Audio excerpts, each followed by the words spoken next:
నమస్తే అండి, welcome to my channel. ఈరోజు కనకదుర్గమ్మ వారి గుడి దగ్గర, కనకదుర్గమ్మ వారి దేవాలయం వద్ద పవన్ కళ్యాణ్ గారు చేసినటువంటి కామెంట్స్ కొంతమందిని ఆలోచింపజేస్తున్నాయి. కొంతమందికి బాగా నొచ్చుకున్నటువంటి పరిస్థితి కనబడుతుంది. పవన్ కళ్యాణ్ గారు స్ట్రైట్గా చాలా విషయాలు చెప్పారు. ఆయన మిగతా మతాలను ఎక్కడా కూడా విమర్శించలే. మిగతా మతాల యొక్క ప్రయోజనాలని కాపాడాల్సిందే అని చెప్పి మాట్లాడారు. సైమల్టేనియస్గా హిందూ మత విశ్వాసాలని, హిందూ మతపరమైనటువంటి అంశాల జోలికి ఎవరైనా వస్తే కూడా సహించమని మాట్లాడారు. ఆ సందర్భంలో ఆయన ప్రకాష్ రాజ్ గారి పేరుని, కార్తీక్ గారి పేరు, తమిళ హీరో కార్తీక్ గారి పేరుని ప్రస్తావించారు. నేనేదో ఒక సినిమా ప్రీ రిలీజ్ ఈవెంట్లో లడ్డు కావాలని ఆయన అని యాంకర్ అడిగితే, ఇప్పుడు లడ్డు అనేది చాలా హాట్ టాపిక్, దానిపైన నేనేం మాట్లాడినని చెప్పి ఆయన మాట్లాడినటువంటి సందర్భం.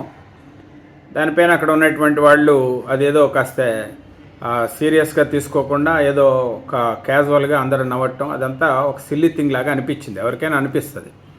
అంటే ఓ పక్కన హిందువులు చాలా డీప్గా హర్ట్ అయ్యి లడ్డూలో కల్తీ జరిగింది, ఈ కల్తీ జరిగినటువంటిది చాలా బాధతో కూడుకున్నటువంటి అంశం, స్వామివారికి ప్రసాదంగా సమర్పించినటువంటి లడ్డూలో ఈ రకమైనటువంటి కల్తీ జరగటం ఏమిటి అనే బాధతో ఉంటే, హిందువులంతా డీప్గా హర్ట్ అయి ఉంటే, దాన్ని ఒక ప్రీ రిలీజ్ ఈవెంట్లో ఆ అంశాన్ని తీసుకొని దానిపైన కామెంట్స్ చేయటం అనేది పవన్ కళ్యాణ్ గారు ప్రస్తావించారు.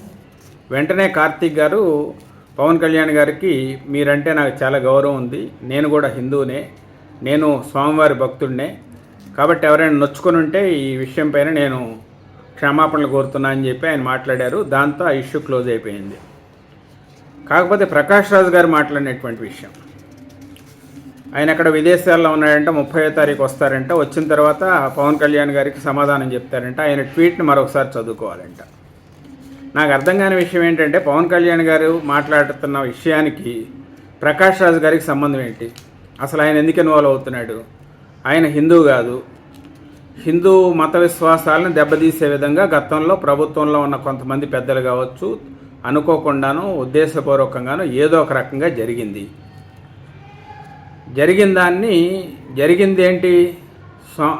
జరిగిందేంటి తప్పు? ఎక్కడ తప్పు జరిగింది? హిందువులు పరమ పవిత్రంగా భావించేటువంటి వెంకటేశ్వర స్వామివారి లడ్డు విషయంలో జరిగినటువంటి పొరపాటు. ఇది హిందువుల మనోభావాలు తీవ్రంగా దెబ్బతీసేటువంటి కార్యక్రమం. ఈ విషయాన్ని పవన్ కళ్యాణ్ గారు ప్రస్తావిస్తున్నారు. ప్రకాష్ రాజ్ గారు అనవసరంగా పవన్ కళ్యాణ్ గారికి రీట్వీట్ చేయటం ఏంటి, దాంట్లో ఇన్వాల్వ్ అవటం ఏంటి? ఆయనకేంటి సంబంధం? అసలు ఆయన హిందూ కాదు. హిందువుల విషయాలపైన ఆయనకు అనవసరం. ఇక్కడ జరుగుతున్నటువంటిది హిందూ మనోభావాలు దెబ్బతీసే విధంగా జరిగినటువంటి కార్యక్రమాన్ని పవన్ కళ్యాణ్ గారు ఎండగడుతున్నారు. దాంట్లో ఆయన మాట్లాడాల్సిన అవసరం ఏముంది? మరొక ముఖ్యమైన విషయం ఏంటంటే, ఆయన మిగతా మతస్థుల్ని ఎక్కడ కూడా అగౌరవపరచలా.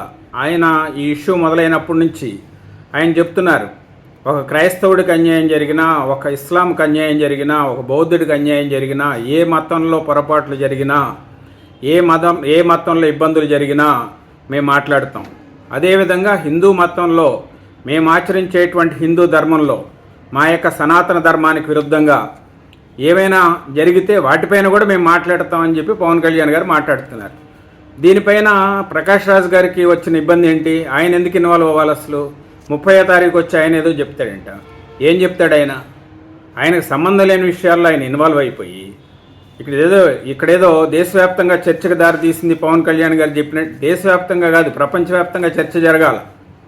ఎందుకంటే ధర్మం పైన దాడి జరుగుతున్నప్పుడు నోరు మూసుకుని ఎలా కూర్చుంటారు? పవన్ కళ్యాణ్ గారు ఈరోజు సనాతన ధర్మం పైన జరుగుతున్నటువంటి దాడిపైన చేసినటువంటి వ్యాఖ్యల వల్లే ఇవాళ దేశవ్యాప్తంగా చర్చ జరుగుతోంది.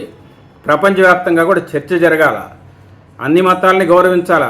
అలాగే సనాతన ధర్మాన్ని కూడా గౌరవించాలి. భారతదేశంలో హిందూ మతం అనేది, సనాతన ధర్మం అనేది, మరి ఎక్కువ మంది ప్రజలు ఆచరించేటువంటి ధర్మం పైన దాడులు జరుగుతూ ఉంటే, మానసికమైనటువంటి దాడులు జరుగుతూ ఉంటే, దాన్ని హేళన చేస్తూ ఉంటే, అవహేళన చేస్తూ ఉంటే, దానిపైన మాట్లాడకూడదంటే ఎట్లా?